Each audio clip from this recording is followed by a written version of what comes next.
अपने आंचल को भिगोती ही चली जाती है, जिंदगी रोई तो रोती ही चली जाती है। देखिए हिंदी के बड़े साहित्यकार कवि कुंवर बेचैन दत्ता जो अभी जिंदा हैं, वो लिखते हैं कि अपने आंचल को भिगोती ही चली जाती है, जिंदगी रोई तो रोती ही चली जाती है, और नेक कामों में कभी देर न करिए साहब, देर होती है तो होती ही चली जाती है। जैसा कि आप लोगों से मैंने वादा किया था, उस वादे के मुताबिक आज मैं आप लोगों के सामने आ गया हूँ ऑनलाइन शिव प्रकाश क्लासेज में हिंदी साहित्य का इतिहास पढ़ाने के लिए। ये समय बहुत ही ख़राब चल रहा है, आप लोग जान रहे हैं। आप लोग अपने घर पे बैठकर शिव प्रकाश क्लासेज के माध्यम से पढ़ाई करें, और वक्त कितना भी कठिन आए इससे धीरे धीरे उबर ही जाना है, क्योंकि इतिहास गवाह है बहुत बुरे दिन देखने को पड़े हैं इस दुनिया को। इसलिए कभी किसी कवि ने कहा कि हो के मायूस ना आंगन से उखाड़ो पौधे, हो के मायूस ना आंगन से उखाड़ो पौधे, धूप बरसी है तो बरसात भी यहीं होंगी। आज बहुत बुरा दिन है मानता हूँ, लेकिन ये अच्छे दिन में बदलेगा, ज़रूर बदलेगा, क्योंकि काली रात के बाद दिन का आना निश्चय ही है। तो आज नहीं तो कल ये दिन बदलेगा, परिवर्तन होगा। आइए, बहुत ज़्यादा प्राण पीना हमें नहीं आता है, इसलिए सीधे सीधे हम चलते हैं हिंदी साहित्य का इतिहास। हिंदी साहित्य के इतिहास की बात करते हैं तो उसका पहला जो क्रम आता है तो हिंदी साहित्य का इतिहास लेखन। हिंदी साहित्य का इतिहास लेखन, ये देखिए, अब इसमें ये बात आती है कि 19वीं शताब्दी से हिंदी साहित्य इतिहास का लेखन माना जाता है, प्रारंभ उसका माना जाता है। लेकिन उसके पहले भी कुछ ग्रंथ लिखे गए, वो हिंदी साहित्य के इतिहास पे खरे उसकी कसौटी पर, उसके मूल्यांकन पर, उसकी वैज्ञानिक दृष्टि पर खरे नहीं उतरे, इसलिए उनको पूर्ण रूप से हिंदी साहित्य के इतिहास की कोटि में नहीं रखा गया। तो आइए देखते हैं कि इसमें क्या किया गया। इसके 19वीं शताब्दी के पूर्व जो इतिहास लिखा गया उसमें क्या था। तो आइए, जब पहले हम सबसे पहले जानते हैं 19वीं शताब्दी से पूर्व इतिहास लेखन में जब जाते हैं तो वार्ता ग्रंथ आता है। ये वार्ता ग्रंथ देखिए कुछ है ये नहीं है, इसमें बहुत ज़्यादा दिमाग नहीं लगाना है, बस सीधे सीधे आप लोग देखते रहिए, एक एक कॉन्सेप्ट आपको एकदम क्लियर होता जाएगा। कुछ है ये नहीं, सिर्फ एक बार आप देख लीजिए और नोट्स भी बनाने की ज़रूरत नहीं है। वार्ता ग्रंथ, इसमें दो वार्ता ग्रंथ आते हैं। एक तो आपका हो गया 84 वैष्णवन की वार्ता, और दूसरा हो गया 252 वैष्णवन की वार्ता। देखिए बहुत सरल है। अब इसके लेखक की बात आ जाती है तो इसके लेखक हैं गोसाई गोकुलनाथ जी हैं। गोसाई गोकुलनाथ जी इसके लेखक हैं। किसके? 84 वैष्णवन की वार्ता, 252 वैष्णवन की वार्ता। अब इसकी भाषा की बात अगर की जाए तो ये ब्रज भाषा में लिखा गया है, ब्रज भाषा में लिखा गया है। और उसमें उसके बाद इसमें जो ये पहला इनका वार्ता ग्रंथ है, इसमें वल्लभाचार्य के 84 शिष्यों की जीवनी लिखी हुई है। और इसमें भी वही ठीक यही बदल गया, इसमें विट्ठलनाथ जी आ गए हैं। विट्ठलनाथ जी के शिष्यों का, इनके शिष्यों की जीवनी इसमें मिलती है, जीवनी इसमें मिलती है 252 वैष्णवन की वार्ता में। नॉर्मल सी बात है, इसमें अगर आप लोग कोई कुछ फंस रहे हो तो हमको कमेंट करके आप पूछ सकते हैं।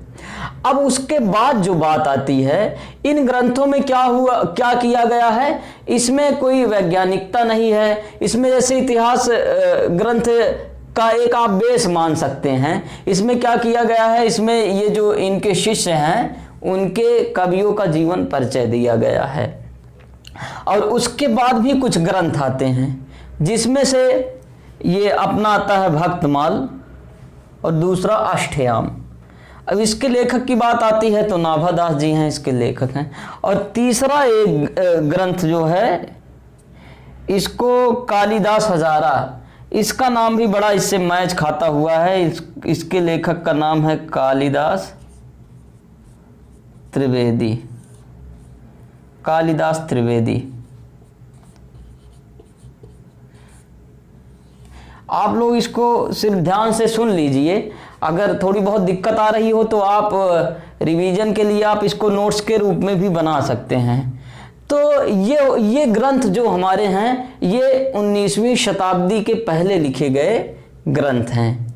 और उसके बाद जब हम चलते हैं 19वीं शताब्दी से पूर्व इतिहास लेखन की बात कर रहे थे, अब हम चलते हैं 19वीं शताब्दी, तो आगे हम चलते हैं 19वीं शताब्दी का इतिहास लेखन। बच्चों समझ में आ रहा है? Yes sir. बिल्कुल समझ में आएगा, क्योंकि आते आते प्यार करने का हुनर आ जाएगा, रफ्ता रफ्ता ज़िंदगी आसान होती जाएगी। जैसे जैसे हम आगे बढ़ेंगे और आसान लगने लगेगा, और कुछ है ही नहीं, बहुत साधारण सी बात है। देखिए, जब 19वीं शताब्दी का इतिहास लेखन पर हम नज़र डालते हैं तो इसमें पहला प्रयास है। देखिए, पहला इतिहास नहीं है, इस पर आप लोग ध्यान दीजिएगा। पहला प्रयास कौन कर रहा है? गारसा द तासी। देखिए, टॉपिक टू टॉपिक आप लोग ध्यान देंगे तो कुछ है ये नहीं है। पहला प्रयास साधारण सी बात है, फिर उसके बाद कौन कर रहा है? गारसा द तासी। जैसा कि नाम से ही लग रहा है, गारसा द तासी ये यहाँ का नहीं है, ये बाहर का है। कहाँ का है? फ्रेंच का निवासी है। कौन है? गारसा द तासी। और ये क्या कर रहा है? हिंदी साहित्य का इतिहास लिख रहा है। तो ये इसके इतिहास ग्रंथ का क्या नाम है? ये देखिए, इस्तवार दा ला लिटरेट्यूर एंदुई हिंदुस्तानी। भाषा थोड़ी क्लिष्ट है, लेकिन आप लोगों से ज़्यादा नहीं है। आप लोग अगर गौर करेंगे, 2-4 बार पढ़ेंगे तो ये बहुत आसान है, याद आ जाएगा। इस्तवार दा ला लिटरेट्यूर एंदुई हिंदुस्तानी, ये क्या है? इसका इतिहास है। और किस सन में लिखा गया है ये? सन क्या, पहले इसकी भाषा पे आ जाते हैं, स्टेप बाय स्टेप हम लोग ध्यान देंगे। तो इसकी भाषा फ्रेंच है। ये किस भाषा में लिख रहा है? फ्रेंच भाषा में। क्या लिख रहा है? हिंदी साहित्य का इतिहास, जिसके प्रथम भाग का प्रकाशन ये देखिए 1839 ईस्वी। बहुत सरल है। द्वितीय भाग का इसके प्रकाशन होता है 1847 ईस्वी में, जो 3 खंड में है। और उसके आगे जब चलते हैं तो ये अंग्रेजी के वर्ण क्रमानुसार क्या किया है? इतिहास लिखा है। किसके वर्ण क्रमानुसार? अंग्रेजी के। जैसे कबीर और केशव, ये जब वर्ण क्रमानुसार लिख रहा है अंग्रेजी को, तो अब आप देखिए, कबीर भक्ति काल के कवि हैं, केशव दास आपके चले जाते हैं रीत काल में चले जाते हैं। तो इस कारण ये वर्णमाला के कारण क्या किया? एक साथ ही रख दिया। तो इसका कोई कालक्रम ही नहीं है, मतलब सन ईस्वी का कोई महत्व ही नहीं दिया है। तो उसके बाद आगे जब चलते हैं तो इसको लक्ष्मी सागर वार्ष्णेय, ये बहुत बड़े विद्वान हैं, इन्होंने इसके साहित्य का अनुवाद कर दिया। किसमें? हिंदुई साहित्य का इतिहास। किस सन में? 1952 में। 1952 में लक्ष्मी सागर वार्ष्णेय ने क्या किया? इसके साहित्य का अनुवाद कर दिया। किसमें? हिंदुई साहित्य का इतिहास में। फिर उसके बाद ये देखिए, हिंदी साहित्य का इतिहास भी लिख रहा है, और हिंदी का ये विरोधी था। हिंदी को बहुत भद्दी भाषा कहता था। ये कौन कहता था? ये फ्रेंच का विद्वान गारसा द तासी। और उसके बाद अब ये हिंदी साहित्य का इतिहास लिख रहा है। भाई जायज़ सी बात है, अगर कोई सौतेली माँ किसी बच्चे को पालेगी तो उसके साथ उतना अच्छा व्यवहार नहीं कर पाएगी जितना अच्छा उसकी सगी माँ कर पाएगी। तो ये भी था, विदेश का विद्वान था, ये उर्दू को बढ़ावा देता था। वही उर्दू जिसको दाग दहलवी कहते हैं किसे उर्दू हम ही जानते हैं दाग, सारे जहाँ में धूम हमारे ज़बां की है। और इसी को अपने यहाँ अशोक साहिल कहते हैं कि उर्दू के चंद लफ्ज़ हैं जब से ज़बान पर, तहजीब मेहरबान है मेरे ख़ानदान पर। लेकिन इसने क्या किया? इसने हिंदी को भद्दी भाषा कहा। तो जिसके अंदर जो संस्कार रहता है वो अपना दिखा देता है, उस पर हमको नहीं जाना है। तो बात कर रहे थे उर्दू। हाँ, इसमें कितने कवियों को शामिल किया? इसने 738 कवियों को शामिल किया। किसमें? इस्तवार द ला लिटरेट्यूर एंदुई हिंदुस्तानी में 738 कवि को रखा, और जिसमें से हिंदी के सिर्फ 70 कवि को लिखा।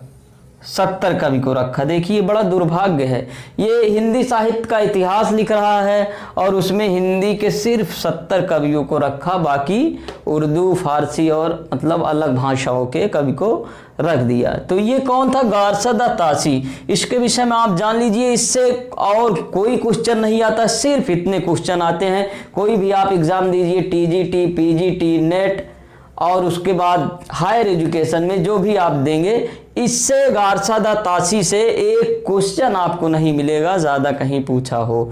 तो आइए अब यहीं इस क्लास को आज स्थगित करते हैं। अगली क्लास जब होगी तो उसमें लगभग ये लेखन पूरा हम समाप्त करने की कोशिश करेंगे। आप लोग पढ़िए, वीडियो शेयर करिए, जहाँ ना समझ में आए कमेंट करिए। अगर कोई चीज़ लगता है सुझाव देना है तो आप सुझाव भी दे सकते हैं। दोस्तों फिर अब चलते हैं, रुखसती का सीन कर दो आखिरी, बस यहीं पर्दे गिरा दो साहिबा। फिर मिलते हैं। अगर आप लोगों का कमेंट आया, आप लोग पढ़ना चाहते हैं तो कमेंट करिएगा ताकि मेरा भी हौसला बढ़े। बहुत बहुत धन्यवाद।